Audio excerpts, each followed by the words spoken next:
happy to be here in this conference. And the second part, I think you've mentioned it yesterday, something that connects us all. Of what interests me here especially is the relationship of digital media and the body.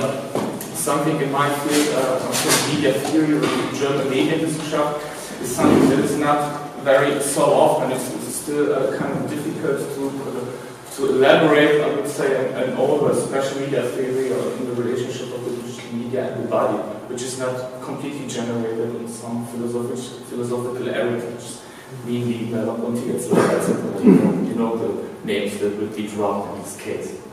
Anyway, so what I'm going to talk about is the self, deep philosophical point, but not the self as the self in a philosophical way, but more or less as the body ownership illusions. A term that you might already have heard in the connection with virtual reality, but I stick to that later. I have more or less a kind of experimental talk because I have a kind of collage. I have three historical cases, and these three historical cases all relate to the question: what happens with the self under conditions of digital technology? Okay.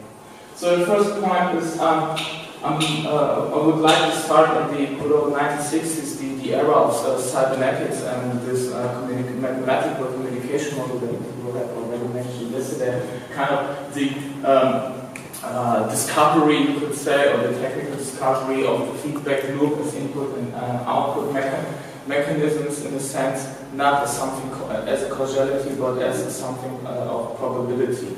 And in this case, in the 1960s, also what comes together with the age of cybernetics and the phantasma of the control in the relationship of man and machine is the, you could say, conquest or the entering in space and on the sea.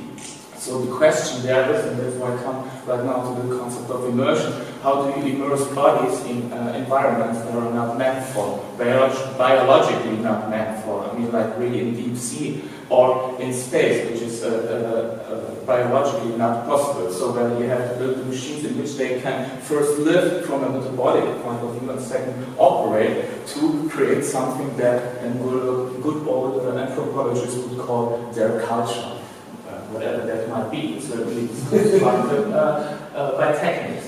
So that's for the first point, and that's where the first two terms, the teleoperation, tele is the business and the operation of manipulating objects, and the second term, the telepresence, comes from. And this is the first important thing: is the self is not anymore in the cell of the body, but also in the cell that is operating. This is the first point that is important in case of cybernetics. And then we have this little such a science fiction imaginaries that always deal with cybernetics, but I don't want to take it from a science fiction point of view. I want to take it seriously as something, as kind of the first ideas really to not the first ideas, but strictly ideas to modelize, to make a model out of the human body that is in cooperation, constantly cooperation. One can maybe already said in kind of symbiosis with the machine. And then you have here, this is kind of the science fiction version. This is quite a real version. This is a NASA machine that was operated from the Earth, means from the Houston Space Center, and it was developed for operations on the Moon. So they have this idea of teleoperation, and I would like to make it a bit more clear by a quote from a paper that has been published 1964 in the magazine New Scientist by the engineer John Clark from the Battelle Memorial Institute, an institute that is always quite connected to research and defense and operations in the United States. And this is related to a robot, or one could say to a machine that has to operate on the seafloor, I mean on the really deep spheres of the sea. Now, quote, in the telechiric system, the machine may be thought of as an alter ego for the man who operates it.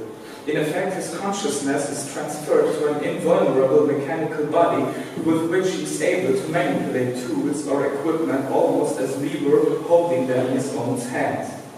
He operates the remote mechanism much as the driver of a motor car or the pilot of an aircraft identifies himself with his vehicle, and he is able constantly to sense how his tools are performing. What strikes me here first, are two things.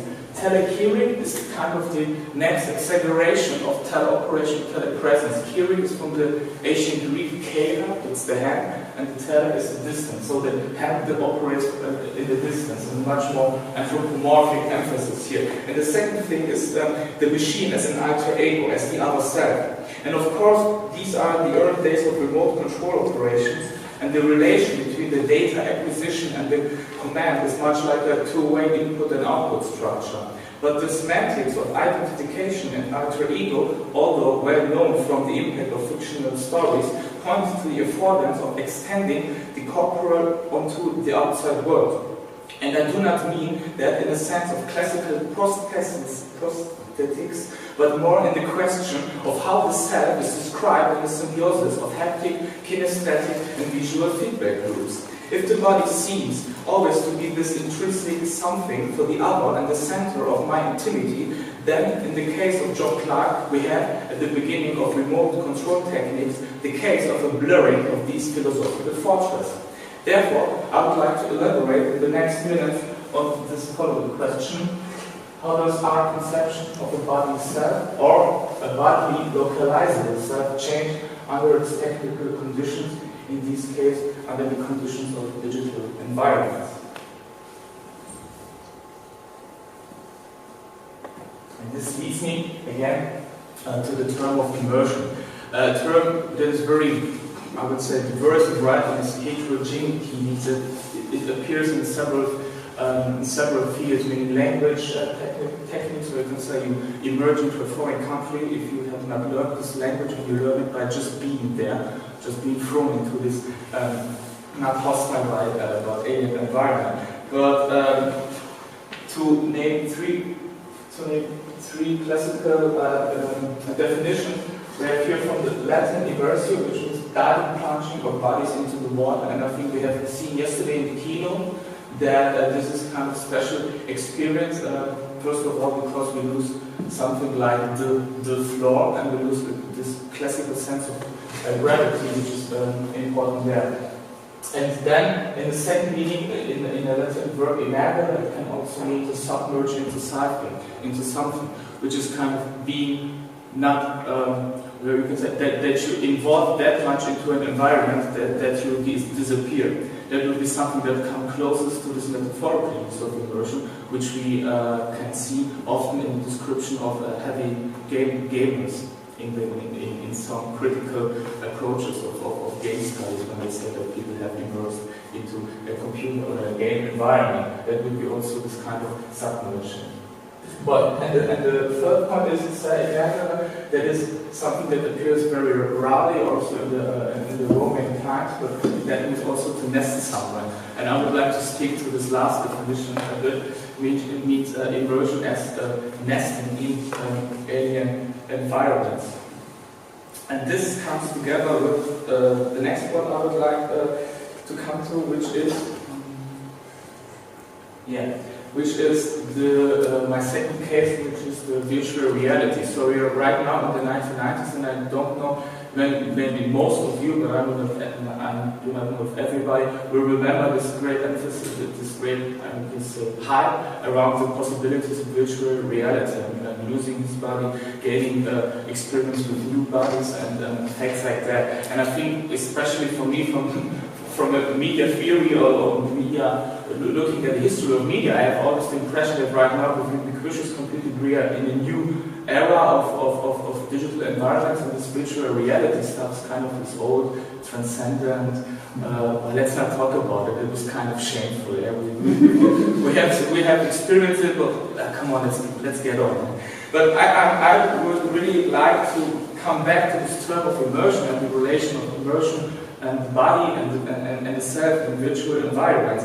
And the point there is that you know all the examples from artists like Mario Kruger of the interactive environments and this idea of generating new body experiences or maybe self-experiences by interactive media. There's a certain point I would like to emphasize, and this is something that refers to Elike Rosenstock, one of the first theoreticians about the role of the body in virtual environment in the 1990s. However, to be immersed in cyberspace meant, first of all, to build up the distance to the own physical body through telecommunications. And I would like to emphasize here that it deals with the relation to a specific physical body and not to some kind of dematerializations through software-generated avatars, although the body has, of course, to be written in a program. But for theorists of virtual realities like Eric Stone, being in chat rooms was an opportunity to free oneself from a corpus bound to economic needs, governmental biopolitics, and identification numbers held by tax officers. Stone called this constellation BUS, the body unit grounded in a cell. And from the choice of this acronym, one might immediately guess a critical view on the self and body combination as, and now I quote Stone, that tenacious just so story that goes on to assure that there exists an I for each body, and that while there can be more than one I on tap, there can only be one present at any time, seem a natural and inevitable part of our life. It was just this kind of story that we told each other to hide the complexities of gender and what we call race, until theoreticians of gender and culture made the practices visible and showed how their invisibility authorized and anchored a system of oppression. What Eric Stone is looking for here is something that so far has been treated in the realm of psychopathological cases. One physical body but multiple personalities. And this is the idea of something that comes, one could go back deeper, but I just drop into names, especially the Schizo from the works of Gilles Guattari and Félix Guattari and Gilles Deleuze, which is the first point that right there you have the I, the self, and the body in the triangle of the Freudian Oedipus, means father, child, and mother. And the point how the Schizo can break off that he has not one I, he has multiple personalities. This is the first point. And the second point is taken up in this position is the concept of the cyborg, of course, in the works of Donna Haraway, which also quite familiar. But the important thing for me is here that by the deconstruction of a single cell, a kind of political distance to the physical body is created through these technical environments. Okay, and now let me make a big jump to my last case. Still concerning virtual reality, but 16 years later, we come going back to the year 1998. And right now to the term body ownership, just one phrase, I won't go into this also long discussion or long history of the term body ownership created by John Locke. First of all, is something quite typically what we sense in our body, this is our body, but some always kind of kind of also like in a liberalism affiliated to an economical point. And my body is my property. This is also in the world of John Locke, which is quite interesting. And I want to speak here to something like genetic engineering, what you two have mentioned in the last talk, which would be also interesting. But I just want to go to one really famous experiment that you all might know. It's just the rubber hand illusion. Is everybody familiar with this experiment? So I can go on and do not have to explain this whole experiment. You no? Okay. No problem. It's quite simple. I think that's also one reason why it is so famous. You have two surfaces. You have one transparent cover, one opaque cover. This is the real. What is it? The left hand. And this is the fake left hand, the rubber hand. And here, the test person can look at this fake hand, and here you have this the real hand that you cannot look at. And both hands will be touched synchronically and non-synchronically. But especially the fact that both hands fake hand and real hand are touched synchronically, there is a stronger and stronger, what they say, illusion of ownership. So the more often this fake hand will be touched in the same hand as the real hand, the more I will think this rubber hand is my hand. And then we have this famous picture, so you have no video right now, where somebody starts to take this artificial hand and puts the finger at the other, and the real hand gets pulled back. So, I mean, it wasn't very, I mean, I just take it as a discourse. That's my empirical material. But I would just like to say that this is, I think, one of the most cited articles I've ever seen. I mean, you can start every article about neurophysiology today, and everywhere rubber hand illusion is mentioned on the first page. So, starting from this, what we do here is also right now the idea really to have a body ownership illusion is constituting a self in virtual environments, and this is something that was conceptualized by a neurophysiologist named Mel Slater, who does it since I think over 20 years. And right now, why I mentioned this person, why I mentioned Mel Slater, and why he is so important for me, he has changed the term of immersion. He has started with the term of immersion in the 1990s in virtual reality, and back then we had this first need to generate proper feedback loops and to have high display resolutions and convincing graphics, so this kind of belief in this virtual world will function. But that was something that after the rubber hand illusion, he kind of skipped it, because what is real immersion? And he said immersion is not only this kind of visual, or let's say ocular-centric illusion. Immersive systems have to go to a multisensory level and start to create sensimotory congruences, which means that like if all these three factors that I've mentioned in the cybernetic area, the haptic, the kinesthetic, the visual, all this complexity of feedback loops starts to get a bit interested, or starts to get the main focus in the works of the neurophysiologists at the beginning of 2000 years. And what we have then is really the work to create something, not a body ownership illusion, what was in the 1990s, but, and that would be my thesis as an epistemological shift, you start to create virtual environments to make research about the self. This self, the singular self, not the self that is the multiple self, like in the 1990s. And this is, I think, a quite remarkable epistemological shift. And in my last 2 minutes, I just want to make it a bit clear with this, and with another famous and well-cited experiment. I don't know if anybody has seen that already. It often appears in popular science magazines. It's called the body swap illusion. The idea is to swap, to go, just in 1 minute, I just explained that.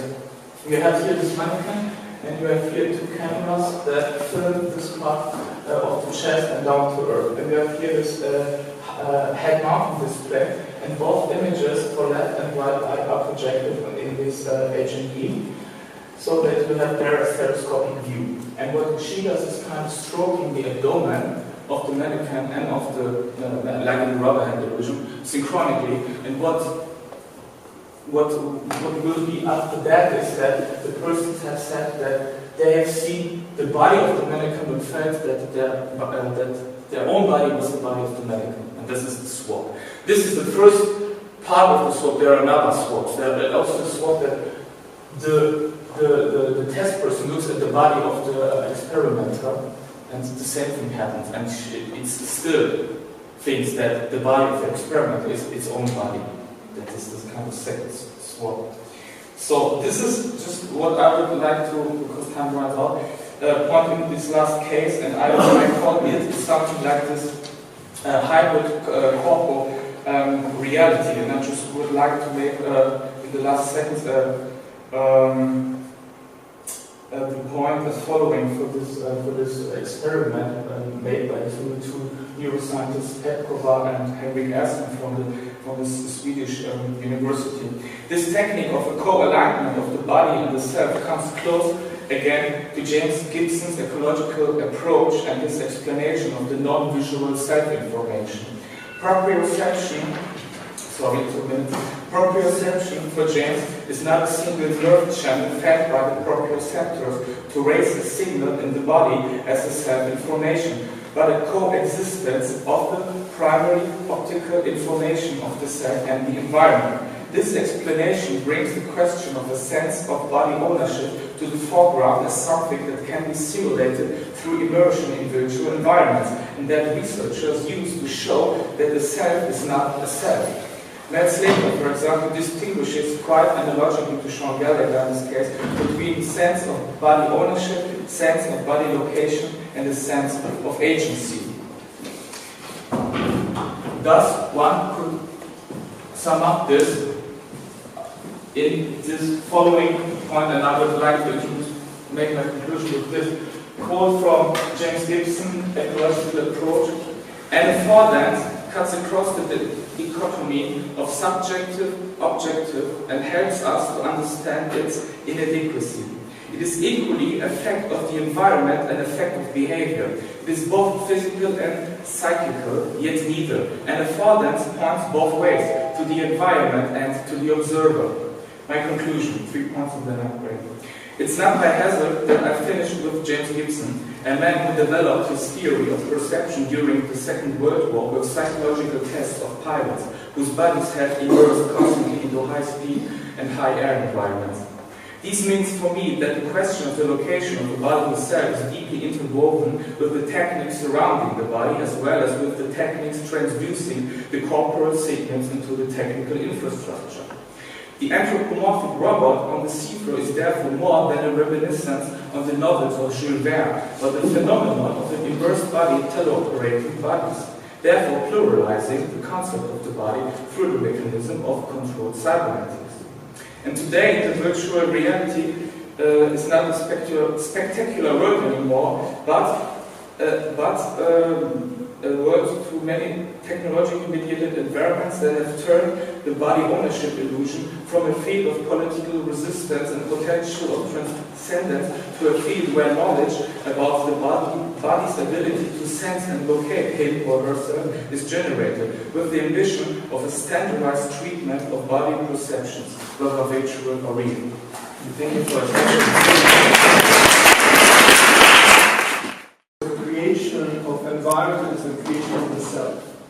You know, like, of course, that might be a coping problem, all right? But for example, in the research of Ramachandran, the phantom limbs, for example, one thing is perhaps there is a coupling in how we create environments and how we create, because you're talking about virtual environments or the virtuality of reality. So, and I think that it's an interesting tension there, that in relation to how we understand the notion of environment in relationship to the avataring of the self. So how we create other self, or how we create extended self, or how we then, the environment has impact on how we displace it or not. So it's an interesting thing that but the Gibsonian approach is more about environment, which is an interesting thing. Yeah. And the Ramachandran neurological phantom limb phenomenon that uses the same experiment to actually cure the problem of phantom limbs. So it's also about the body image. So then we also have this tendency to create the avatar phenomenon as the other one. So anyway, so it's something about that interesting thing, self-thing in relationship with the environment. Yeah. This is a question. Yeah, perhaps it's a tension, it's like how we perceive it, because the argument at the end is about the environment and the impact on the physical experience. But how we actually create, why humans have a tendency to create gods and monsters, let's say, from the avatar phenomena. Okay. What avatar means. Yes, yeah. Just one shot. I should have shaped this distinction that you have explained so well right now. Yeah? Because it was kind of this experiment going through, and at the end of Gibson it was quite a bit fast. But the thing why I wanted to show that all these big anthropologic terms like the self and the self-own and the body and the things like that are discussed there on a quite neutral and quite research level of neurophysiological experiments with virtual environments. It's not so important where it's the object or the subject. They do it, but they do it like in this in this kind of technological environment, it is not so spectacular anymore. Subject and object distinctions are made there constantly from this kind of technology, technological environment. You know, observe like what happens, I mean, it's just curiosity. When people play like role-play games, but not with a video game such as World of Warcraft, where you have like an actual avatar, but when they play with the traditional traditional role-play game, where you don't really have a visual feedback, but you have just to build your character into your brain. You don't really make sense about it, because I remember when I was young, I was playing a lot with these games. And me and my friends, we had some, like, hard to explain, but we had like this avatar that were just in our brain. And somehow we were projecting things on these non-existing and not even visualized bodies that somehow we were playing with. And it was cool because it was not happening just for our own bodies, but for other people's avatars. Like my friend's avatar has a face in my friend's head, and that other face in my head. You know what I mean? Yeah. One just very short answer to this. This has a term, and the term for this is debriefing. Don't know if you heard it any time. If you're really immersed in a psychological play, we can play something. This is the war zone, this is the peace zone, and then we can battle or make peace. But when we go out, we have to be debriefed to get rid of this imagination. And this is engaged, this is something psychological. This is on top of serious game-based simulations. But the funny thing is, I'm working historically, as you have seen. The funny thing is, the term of debriefing starts in the Second World War with high-speed jets. When pilots have to come down and report how the human-machine relations have worked. This is debriefing.